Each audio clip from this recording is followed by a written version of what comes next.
Pak Ronald? Pak? Pak? Ditanyain sama istrinya, Pak. Cepat sembuh ya, nanti biar ketemu sama istrinya. Jangan dilepas, jangan dilepas. Shalom Bapak Ibu semuanya yang ada di manapun berada. Saya Ronald dan ini istri saya Risma. Dan hari ini kami akan menyaksikan kasih Tuhan dalam kehidupan kami, di mana saya disembuhkan Tuhan dari COVID-19. Dan inilah kisah kami.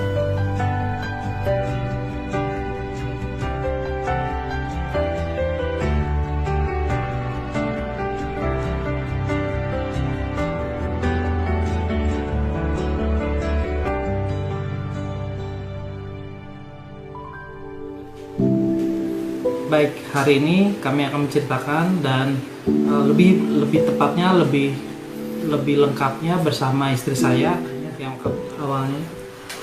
Shalom Bapak Ibu Saudara semua yang dikasihi Tuhan. Kami tahu dalam situasi pandemi ini nggak mudah, tapi kami percaya bahwa ada perlindungan Tuhan di dalam situasi pandemi ini. Dan kami itu sekitar bulan September pertengahan, suami saya sakit demam di hari pertama, kedua, bahkan di hari ketiga. Dia merasakan demam, batuk, dan bahkan dia merasakan awal pertamanya adalah gejala tipes, merasa demam naik turun seperti tipes. Terus terakhir dia batuk, dan itu saya sudah worry, aduh Tuhan gimana nih ya, kondisi dia kok semakin hari semakin buruk. Dan saya sempat merawat dia, sempat memberikan obat yang juga saya minta juga dari dokter untuk dia bisa dikonsumsi di rumah. Tapi selama 3 hari dia merasakan sangat sakit dalam tubuhnya, bahkan untuk dia bergerak aja susah saat itu kondisinya.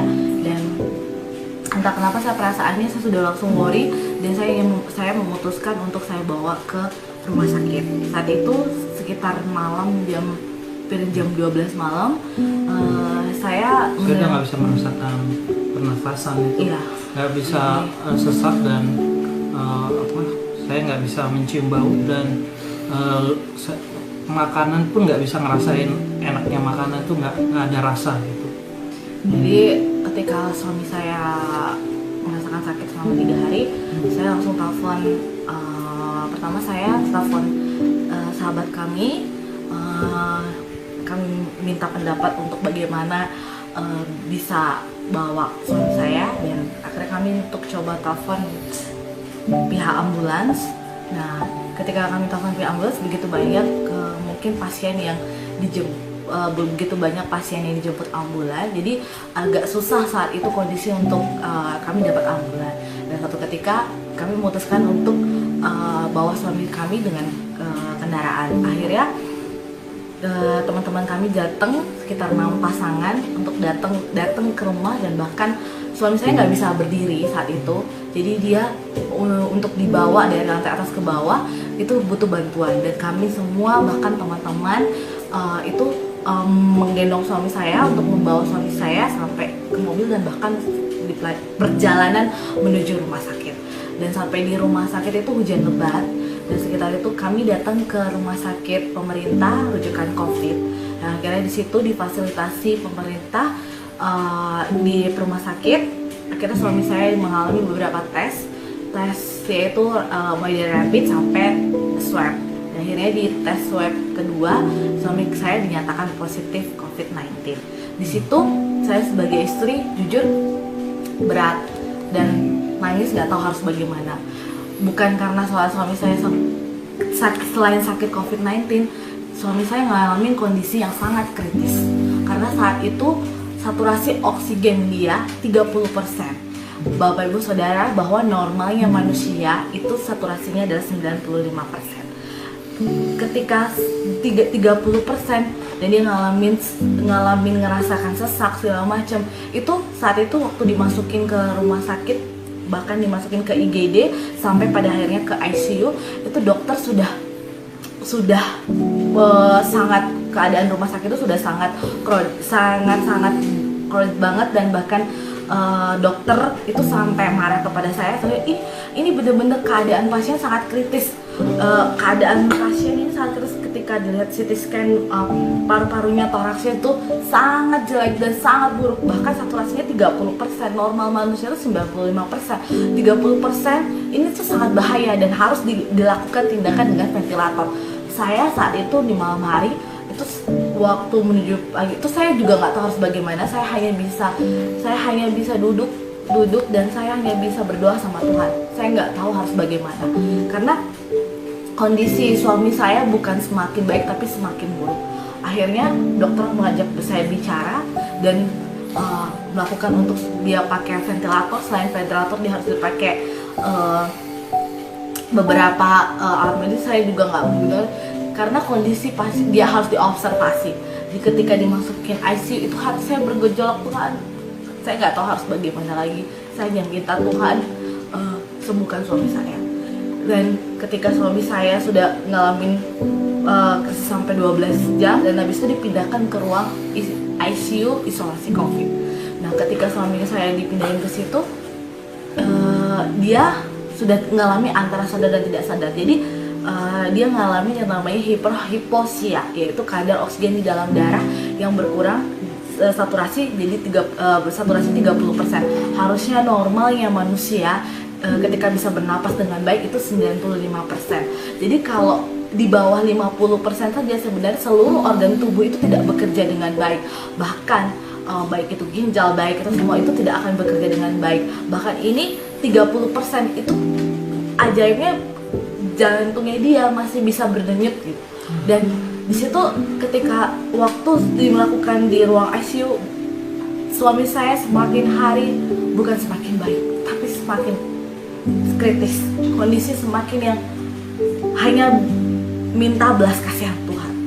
Saat itu saya hanya ketika dokter ngomong dan saya bilang, Tuhan, ini gimana? Suami saya sakit COVID.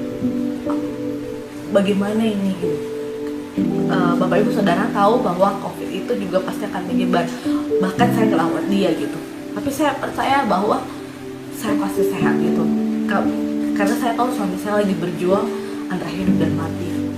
Dan saya ketika semakin hari semakin kritis dan akhirnya saat dipasang ventilator keadaannya sangat buruk dan dia kondisinya antara sadar dan tidak sadar, sudah tidak bisa lagi untuk bisa berkomunikasi dengan baik. Di saat itu saya hanya bisa berdoa sama Tuhan, dan setiap hari saya datang ke rumah sakit. Tetapi hati saya sebagai seorang istri, saya hanya bisa minta, Tuhan, suami saya lagi berjuang antara hidup dan mati. Bagian saya hanya bisa berdoa di situ. Dan saya datang ke rumah sakit dan saya tanya kepada suster, Tuhan, di mana ya sus? Loh, suami saya dirawat kamar sebelah mana? Karena begitu banyak tembok-tembok yang dilapisi gitu. Tapi di situ saya hanya bisa duduk dan saya hanya bisa duduk berlutut. Saya minta belas kasihan Tuhan, saya minta belas kasihan-Mu di tempat ini, bukan karena suami saya, tapi saya minta buat setiap orang yang berjuang di rumah sakit ini, Tuhan. Kayak akhirnya saya percaya one day suami saya pasti sembuh Tuhan, pasti sembuh. Kami tahu COVID ini nggak ada obatnya, nggak ada vaksinnya, tapi saya percaya ada kuasa Tuhan di situ. Bahkan setiap kali saya datang, saya tanya suster dan suster bilang, belum ada kemajuan, dan perlu dilakukan tindakan plasma darah. Bapak Ibu Saudara, itu orang yang sudah ex-COVID, embrionya diambil dan untuk dimasukkan dan transfusikan ke suami saya untuk menaikkan antibodinya. Jadi karena tidak ada obatnya, jadi hanya dilakukan seperti itu untuk membantu, dan itu juga belum tentu Bapak Ibu Saudara sampai dia bisa menaikkan saturasi oksigennya dia gitu. Waktu itu saya ketika dibilang harus mencari plasma darah, saya nggak tahu harus gimana, hanya saya bisa hanya berdoa. Dan saya bersyukur banyak sekali rekan-rekan dan banyak sekali orang-orang yang membantu, yang menyumbangkan, bahkan datang ke PMI untuk memberikan plasma darah ke suami saya. Saya hanya bisa berterima kasih sama Tuhan. Dan setelah dilakukan plasma darah, menunggu saturasinya dia naik, saya hanya bisa berdoa. Saya hanya bilang, Tuhan, saya minta belas kasihan-Mu, saya minta Tuhan kesembuhan-Mu. Aku percaya suamiku akan menang atas maut, dan aku percaya Tuhan akan menyembuhkan dia gitu. Terima kasih buat setiap perawat dan dokter yang udah merawat suami saya. Ketika itu perawat WA saya, Bu, Bapak mau bicara. Disitu saya kaget, dan suami saya bisa ciuman, bisa ngobrol walaupun keadaan dia masih pakai ventilator, dan walaupun keadaan masih dalam keadaan yang saturasi masih belum naik yang masih belum naik yang maksimal gitu. Tapi saya melihat di situ kuasa Tuhan dinyatakan. Saya melihat bagaimana Tuhan menolong suami saya gitu. Bahkan di tengah-tengah situasi pandemi ini, COVID yang dia ngalamin kritis, saya tahu itu Tuhan lagi bersama dia gitu. Dan saat itu Bapak Ibu Saudara, saya nggak tahu, saya hanya bisa menjerit di rumah sakit, saya hanya bisa nangis dan berdoa. Saya begitu berterima kasih banyak sekali hamba-hamba Tuhan, semua orang, bahkan Bapak Ibu Gembala, semua hamba-hamba Tuhan yang dapat kabar suami saya sakit. Teman-teman itu banyak sekali mendoakan kami, tiap hari berdoa untuk kami. Saya hanya bisa bilang, Tuhan, thank you. Saya bisa bilang terima kasih. Saat itu saya percaya bahwa walaupun tidak ada dasar untuk berharap, saya tahu saya punya Tuhan. Dan untuk selama dia ngalamin sakit, selama dia ngalamin ini, Bapak Ibu Saudara, suami saya ngalamin perjumpaan dengan Tuhan. Jadi Bapak Ibu, saya menyaksikan kasih kebaikan Tuhan buat Bapak Ibu. Di tengah-tengah saya dalam keadaan koma, saya merasakan tubuh saya itu melayang dari atas tempat tidur. Ketika itu saya sudah berada di ruangan yang saya nggak tahu itu di ruangan ICU atau di ruangan IGD-nya, tetapi mata saya sudah terbuka dan saya melihat tubuh saya sudah terbang dari tempat tidur itu, dan saya melihat plafon ruangan itu terang, dan tiba-tiba tubuh saya naik ke atas, dan saya melihat saya melayang dan naik ke atas dan masuk dalam terangnya plafon itu. Lalu Bapak Ibu, saya tiba-tiba setelah saya masuk dari tempat itu, lalu saya tiba-tiba berada di sebuah taman yang indah sekali. Tamannya dengan ada depan itu saya kayak berada di agak dataran tinggi ya. Terus saya melihat pepohonan yang hijau yang aneh dan unik ya, saya nggak pernah melihatnya di bumi. Dan itu ada danau kecil, terus saya lihat ada aliran air dari langit, ada warna kebiruan, ada warna keunguan seperti aurora ya. Terus saya melihat galaksi yang terang sekali di atas langit itu, dan saya melihat taman yang begitu indah di kiri kanan. Dan saya melihat ada pohon di sebelah saya, saya lihat buahnya warna kuning kemerah-merahan, dan pohonnya saya juga nggak tahu nama pohon itu apa, tapi beda sekali dengan yang saya lihat. Saya belum pernah melihatnya. Lalu di kiri belakang saya ada, dan dalam waktu saya sedang tertegun dengan indahnya taman itu, saya bisa merasakan sejuknya taman itu, kulit saya bisa merasakan segarnya taman itu, dan saya bisa merasakan kaki saya itu, saya telanjang kaki ya, di situ saya bisa merasakan rumput hijau itu seperti karpet, halus dan lembut gitu ya, dan saya rasakan saya pakai pakaian yang terang silau ya, putih terang begitu ya di tubuh saya, dan saya melihat saya sudah berada di suasana yang begitu luar biasa buat pribadi saya gitu. Saya mendengar ada yang memanggil nama saya, Ronald, anakku gitu. Jadi aku lihat, siapa yang manggil saya ya? Terus dari balik pohon sebelah kanan saya melihat langsung ada pribadi yang lari, badannya besar, saya cuma setengah badannya dia lari, dia mukanya terang sekali, dan matanya itu saya lihat kayak petir, terus silau terang.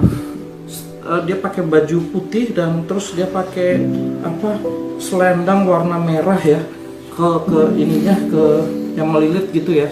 Terus saya lihat dia berlari mengejar saya. Dia berlari mengejar saya. Saya lihat gini, tapi saya nggak takut. Saya merasa damai. Saya merasa tenang. Semakin dia dekat, saya merasa tenang. Saya kayak merasa, wah, ini sesuatu yang berbeda. Seperti saya kenal pribadi ini. Ketika dia datang, dia berlutut, karena dia besar ya. Dia berlutut dengan lutut satu ke sebelah kanan, terus dia peluk saya begini. Kepala saya sudah di sini. Lalu saya ngerasain pas saya dipeluk, aduh, ada energi yang masuk dalam tubuh saya. Tiba-tiba tubuh saya itu bergetar ya, gemeteran. Aduh, tiba-tiba saya menangis. Saya kok ngerasain sesuatu yang luar biasa, sukacita. Hati saya penuh dan damai sekali sih, yang nggak pernah saya rasakan sebelumnya. Ketika saya dipeluk itu, saya merasakan kedahsyatan yang luar biasa dalam hidup saya. Di situ saya tahu saya dipeluk Tuhan saat itu. Jadi Bapak Ibu, ketika saya dipeluk sama Tuhan, tiba-tiba saya melihat sebuah penglihatan. Saya melihat seperti saya berada di suasana itu, dan saya melihat di depan saya ada saya sendiri. Saya waktu masih lahir, saya masih baby, saya sampai kecil TK, SD, SMP, bahkan sampai kuliah, sampai menikah dengan istri saya. Bahkan sampai saya di ruangan ICU, saya melihat diri saya, ada Tuhan di samping saya. Saya melihat Tuhan lagi pegang dada saya waktu pas di ruangan ICU itu. Dia pegang dada saya seperti ini, dan dia di samping saya. Nah, saya melihat dari waktu saya masih kecil, ketika saya latihan naik sepeda, saya nggak tahu ternyata saya diselamatkan Tuhan saat itu, karena ada batu kerikil, karena jalan rumah saya itu masih berbatu-batu, tapi ada beberapa batu yang Tuhan tiup. Terus ketika saya belajar, dia tiup sehingga batu-batu itu minggir tanpa saya tahu. Ternyata saya diselamatkan Tuhan. Kalau tidak, saya mungkin jatuh dan saya kena batu besar di sawah, di samping sawah itu, dan mengantuk kepada kepala saya. Dan saya mungkin saat itu bisa gegar otak ataupun saya bisa meninggal di tempat. Tapi di situ saya lihat Tuhan tolong saya. Mulai SD, terus saya pernah diusir sama bapak saya waktu pas malam jam 2 pagi. Saya lari, saya bingung, terus saya bingung cari di mana, karena jam 2 pagi itu saya nggak berani masuk ke rumah orang kan gitu. Jadi saya jalan kaki dan saya menemukan kuburan. Di samping kuburan ada sanggah gitu ya, sanggahnya orang Bali. Saya tidur di situ karena hangat. Saya tidur di situ dengan pakai sendal saya sebagai bantal tidur saya. Dan pada waktu itu dari tembok kuburan itu ada ular. Saya lihat ada ular itu masuk kuburan itu, masuk ke sanggah itu dan mau menggigit saya. Dan dia 2 meter, warnanya hijau gelap, lalu ada kuning di tubuhnya itu, dan matanya merah. Waktu dia lagi mendekati saya begini, lalu Tuhan hadir. Tuhan hardik dia, pergi. Lalu dia pergi, ular itu pergi. Dan saya lihat, Tuhan tolong saya. Waktu saya masih kecil, saya nggak tahu kalau saya diselamatkan Tuhan malam itu. Pada waktu saya udah mulai dewasa, saya banyak melakukan kesalahan dalam hidup saya. Dan ketika saya melakukan kesalahan itu, dosa-dosa itu, saya melihat diri saya melakukan, dan saya lagi senang-senangnya, Tuhan di samping saya lagi nangis. Jangan anakku, kata Tuhan di situ di samping dia nangis. Jangan anakku, jangan, dia sedih, dia nangis. Dan waktu aku melihat aku melakukan itu, Tuhan ampuni aku Tuhan.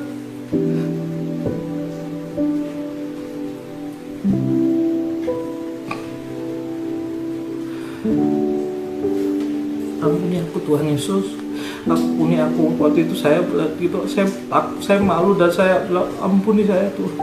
Tapi setelah saya melakukan dosa itu, saya selalu berdoa, saya minta ampun sama Tuhan. Tuhan ampuni saya, saya bodoh, uang saya habis gara-gara ini. Tapi saya kaget ketika saya lagi berdoa gitu, saya lihat diri saya lagi berdoa begitu. Tuhan senang, dia menari di samping saya, dan dia langsung peluk dari belakang, bilang, ku ampuni kamu anakku, ku ampuni kau anakku. Iya, aku lihat Tuhan itu baik sekali kau Tuhan. banyak aku melakukan kesalahan, tapi Tuhan mengampuni aku. Dan ketika saya melihat itu, ketika saya menikah sama istri saya lihat tangannya memberkati kepala saya dan istri saya. Ketika pendeta bilang amin, lalu dia yang tertawa, dia yang bertepuk tangan, dia yang paling bahagia di ruangan itu, dia yang bahagia di situ. Saya lihat, Tuhan kau baik banget, kau memberkati aku waktu menikah. Lalu aku bilang, bersyukur aku punya Tuhan seperti engkau. Ketika saya melihat itu, saya bersyukur. Nggak lama kemudian Tuhan ngomong sama saya. Akulah Tuhan yang menciptakan langit dan bumi. Akulah Tuhan yang memberikan sinar pada matahari, bulan dan bintang. Akulah Tuhan yang menciptakan segala makhluk. Akulah Tuhan yang mengasihimu, Ronald, seperti biji mataku sendiri. Katanya Tuhan itu. Ketika dia ngomong itu, Bapak Ibu Saudara, saya nangis. Saya bilang, tiba-tiba roh saya ngomong begini, saya ngomong ini. Mulut saya tiba-tiba saya tidak ngomong Tuhan Yesus, saya tidak ngomong Tuhan, tidak ngomong Allah, Elohim, Yahweh, saya tidak ngomong itu. Roh saya ngomong, iya Bapak, iya Bapak, aku percaya. Saya bilang gitu. Ternyata panggilan dia di sana Bapak, Abah Bapak. Ronald, kesempatan adalah hak istimewaku. Dan hidup dan mati manusia ada di tanganku. Aku banyak memberikan kesempatan untuk orang hidup, untuk mengenal siapa aku. Aku yang disebut orang Yesus Kristus. Akulah yang disebut orang juru selamat. Akulah jalan terang dan hidup. Akulah dia. Aku juga memberikan kesempatan kepada anak-anak untuk percaya. Dan aku memberi satu kesempatan dalam hidup mereka, yaitu doa. Karena disitulah aku mendengar dan menjawab, kata Bapak di situ. Lalu aku, oh iya Bapak, terima kasih Bapak. Saya bilang begitu. Nah Ronald, kamu jangan sombong. Ketika kamu sombong dalam hidup kamu gak akan bisa mendengar suaraku. Ketika kamu rendah hati dalam firman-Ku, kamu sebesar apapun dentuman ledakan masalah dalam hidup kamu akan mengerti rencanaku, kamu akan mengerti jalan-jalanku, kata Bapak begitu. Langsung ketika Bapak ngomong itu, aku langsung itu, makasih Bapak, kau mengasihi aku Bapak. Terima kasih Bapak, saya bilang begitu. Lalu dia bilang, Ronald, anakku, makan ya, ini ada makan. Jadi di samping itu ada pohon buah, di sebelah kanan saya disuruh makan. Pas saya petik buah itu, warnanya merah kayak setengah kendi, saya petik gini, langsung saya petik pucuknya gini. Dari pucuknya yang saya petik itu muncul buah baru lagi, gitu. Wih, saya langsung kaget, saya terkejut. Wih, ini pohon kok tumbuh buah baru lagi ketika saya petik. Lalu saya makan Bapak Ibu buah itu. Waduh, segar sekali buah itu, sampai airnya itu mengalir di dagu saya sampai di tenggorokan saya. Aduh Bapak, terima kasih Bapak, terima kasih, saya bilang itu. Terima kasih. Di situ Bapak Ibu, saya menyaksikan kasih kebaikan Tuhan. Ketika saya makan itu saya rasa segar sekali. Terus tiba-tiba Bapak bilang begini, seperti itulah anakku, aku ingin hidup kamu berbuah manis, segar, dan berkenan di hatiku. Ketika Bapak ngomong begitu, saya langsung gini, iya Bapak, aku mau, aku bilang gitu. Dan di situ saya merasakan sukacita bersama Bapak di situ. Lalu Bapak bilang begini, anakku, aku minta tolong sama kamu. Dia bilang minta tolong. Aku ingin kamu menjadi saksiku. Karena ini tempat hanya persinggahan buat kamu. Kamu kembali ya. Ketika Bapak bilang begitu, aku langsung, Bapak, aku nggak mau balik, Pak. Aku mau bersama engkau di sini selamanya, saya bilang begitu. Karena benar Bapak Ibu, ketika sudah bersama Bapak, kita nggak akan mau balik. Karena saya merasakan, waduh, begitu luar biasa tempat itu, begitu dahsyatnya Tuhan saya dan Bapak di surga itu ya. Bapak di surga bilang begini, anakku, masih banyak ku dengar anak-anakku berdoa, bahkan istri kamu. Tapi rencanaku belum selesai pada kamu. Kamu jangan khawatir, akan kucukupkan hidup kamu, asal kamu mau menjadi saksiku. akulah, ya aku ingin mereka semua selamat. Aku mau orang-orang mengenal aku. Aku ingin mereka hidup di dalam keselamatan. Aku nggak mau mereka hidup dalam hukum dosa. Karena aku telah menebus mereka di kayu salib. Aku telah menyelamatkan mereka. Aku ingin mereka bahagia, kata Bapa. Di situ ketika aku mendengar suara perkataan begitu, senang sekali aku melihat Bapa itu benar-benar kasih. Dia adalah kasih, dia adalah Tuhan. Dan saya bilang, iya Bapa, saya mau. Ketika saya bilang begitu, Bapak bilang ini, terima kasih anakku. Lalu tiba-tiba badan saya kayak ditarik dari belakang. Tiba-tiba saya sudah jatuh dari plafon itu, masuk ke dalam tubuh saya lagi, dan saya langsung saya melihat keadaan saya sudah bangun, dan saya langsung lihat ruangan itu, dan saya rasakan sakit kepala saya, sakit kaki saya merasakan ada banyak kabel di tubuh saya, dan saya rasakan dinginnya AC di ruangan ICU itu ya.